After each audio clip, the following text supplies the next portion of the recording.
Ford tractors were the featured tractor at the 2022 Lanesville Heritage Weekend in Lanesville, Indiana. Later on, I will talk about the festival. Hi, I'm Logan Skeele, and I was at Lanesville to sell toys and talk about the prototype Chevrolet Nutter farm tractor. If you haven't seen that video, go watch it with the link below after this video. I also wanted to see the Ford tractors, since it's rare that there are many Ford tractors at a farm show. If you want to see the rest of the tractors in a future video, go on and smash the like button to let me know. So, let's go on and take a walk around the Ford tractors. Other tractors are on display, like the ones that I'm going to show in a little slideshow at the end. Plus, the featured tractor here at Lanesville this year is Ford. You don't generally see too many Ford tractors all at one place. These shows, generally Ford doesn't bring a whole lot, but when the tractor feature here is Ford, you will see a bunch of them show up. And like this, an interesting Ford round baler. That's something I had never seen before. Old roll belt baler built by Ford. Pretty cool.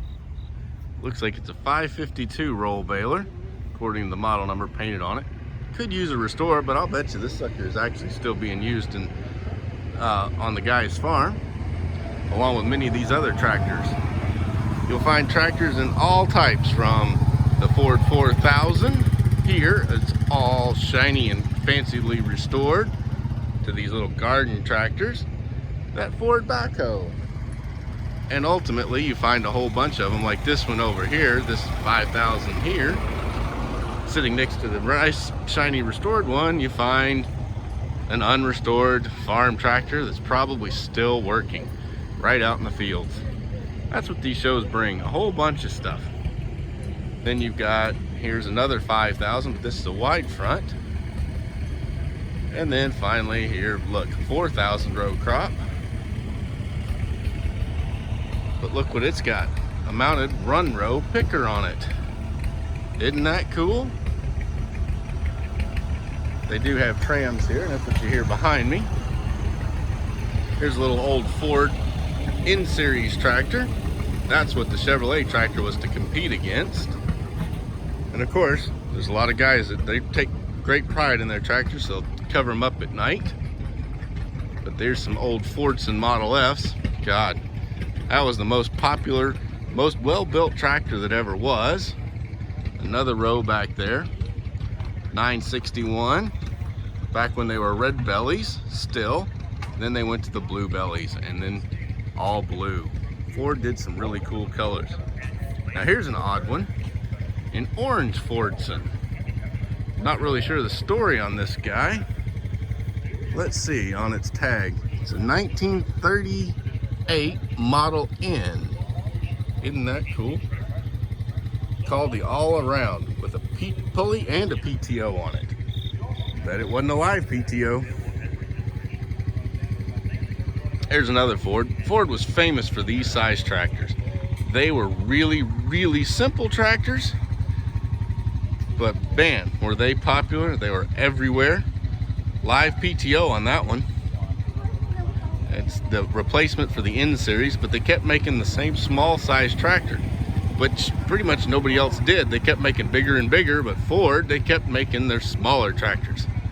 Now, to show they did make bigger tractors, here is a beautiful 7600. Isn't that nice? Looks like a fully restored 1977 model. Back here is another one of the little red bellies. And an old 9N. One of the most famous tractors were the 8 and the 9s for Ford.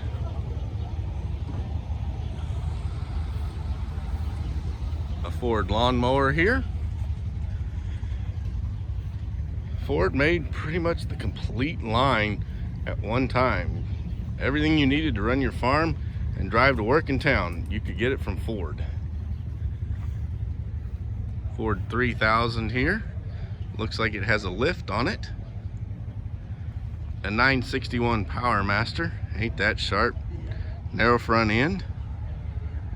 Really nice looking tractor right there. 1959 model, 961 Power Master. Simple tractors, but they were great tractors. Little Ford 4000 here. Well, not so little. It's funny, Ford, they didn't want to be known as the little tractor, but unfortunately they kind of got saddled with it thanks to the Ford 8N. It made them known as the little tractor. And to get around it, when they went into farm toys, they wanted toys in 1/12 scale, while everybody else was making 1/16 scale tractors, because they wanted to get away from that we're the little tractor stigma. So they wanted theirs to be bigger than everybody else's. Kind of a neat idea.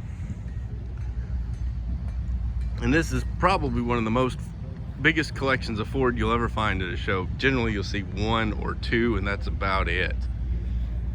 Some other interesting vintage vehicles were at the show, like this 1912 International Harvester Corporation model 1907 truck. It is owned by Scott and Dennis Thomas of Elizabeth, Indiana. Scott Thomas also brought out his 1919 Indiana tractor. This is an unusual front-wheel drive design tractor with articulated steering.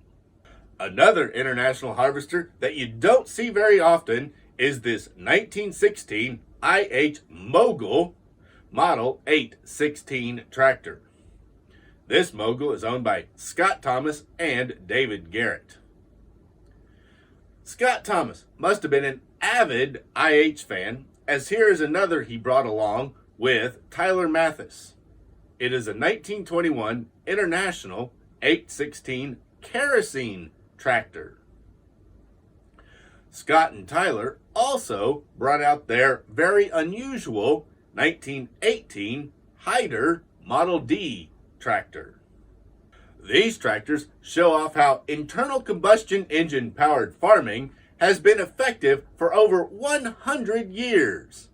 And thanks to Scott, these beauties have been saved for us to see over 100 years later. Even Caterpillar made an appearance with this Model 60 crawler tractor. Yes, Caterpillar started out as a farm tractor builder, then switched to construction equipment. For more info on Cat, go see my videos on the history of Caterpillar. Last in the slideshow is steam traction engines. These beasts were the first mechanical, portable power on the farms. The first one is a Keck Gonnerman Company of Mount Vernon, Indiana. Next is a Case steam engine, followed by another Keck Gonnerman. These three steam engines all feature the canopy over the engine and operator's compartment.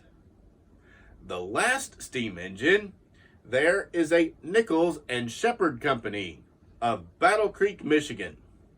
This one doesn't have a canopy. Lanesville Heritage Weekend is held every September in Lanesville, Indiana. It is a celebration of the way we used to farm. Also, there is a toy show, large tractor pull, midway with rides, flea market, lots of food vendors, and live music. Trust me, there is something for everyone at this huge fall festival.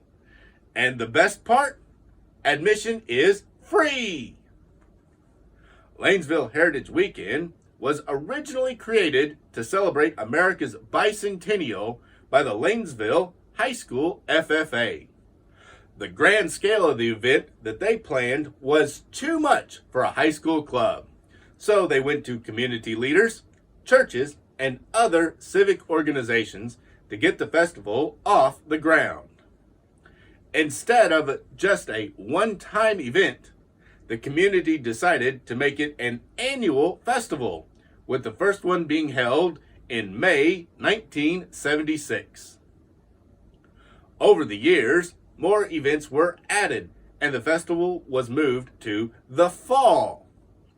As a celebration of the past farming culture, it made sense to host the event in the fall as a kickoff to harvest season. Today, the festival brings in about 75,000 visitors during the 3-day event. It has attracted visitors from all over the world to the small farming community in southern Indiana. Like the one year that Ferguson was the featured tractor and a group of men came over from County Cork, Ireland. They came to do a Ferguson TO20 tractor building demonstration. So, plan to come out and see the event next year on September 8th through 10th, 2023 in Lanesville, Indiana. Thanks for watching, everyone. Please go on and smash that like button, share this video, and subscribe to my channel. I'm Logan Skeele, and I'll be back.